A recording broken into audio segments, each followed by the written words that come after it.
when I auditioned in July, I did not expect to win. I think that anybody says, I expected to win, they're not telling the truth.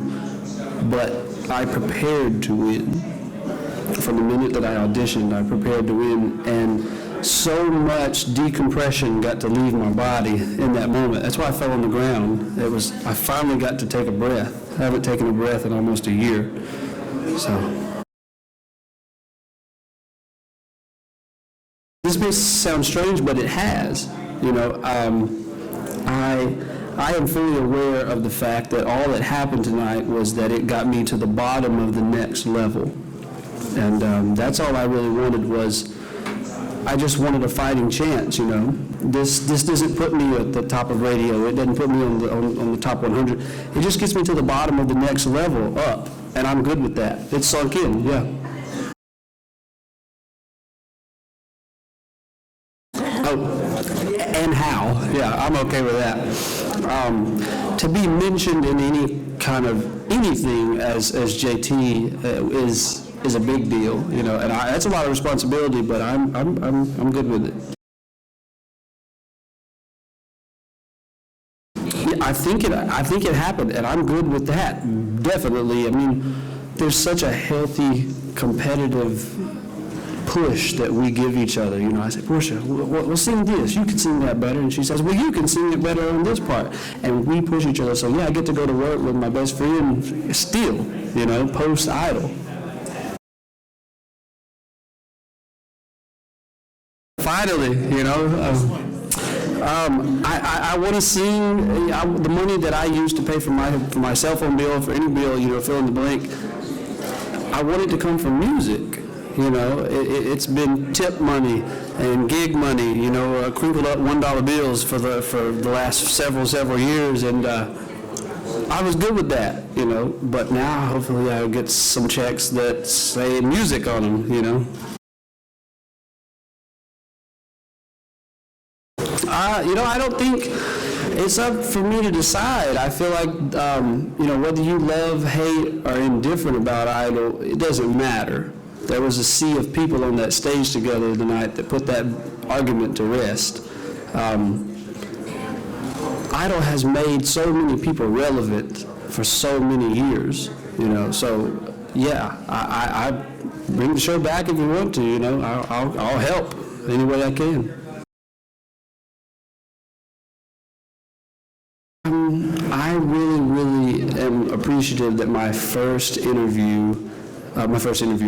audition that was aired came across so naturally. And I think it was just because I was just ignorant of what was happening. I went back and looked at a picture of it, and I'm just smiling, playing guitar, and I don't know what's going on. And I came across as normal.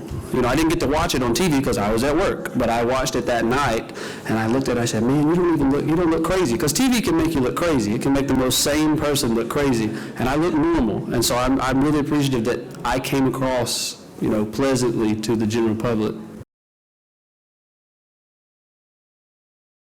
I think to reiterate that I prepared to win. I quote one of my favorite basketball coaches, Mr. Bobby Knight. Everybody wants to win. Cool.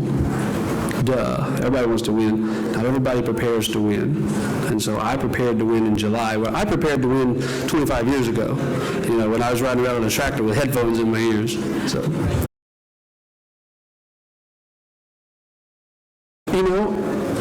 I wouldn't say that I gave up during Hollywood Week when I had mono, but I had nothing left to give. I was so exasperated to just the nth degree.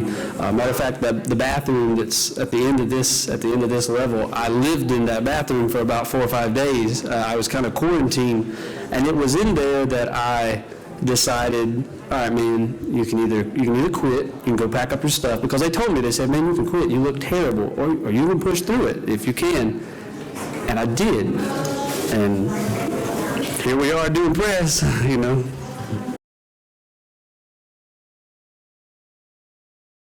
And I can finally tell y'all, I wondered, and I had a lot of sleepless nights wondering if I was doing the right thing, because if I had gotten cut at any point, I would have felt terribly because my parents didn't get to be a part of it.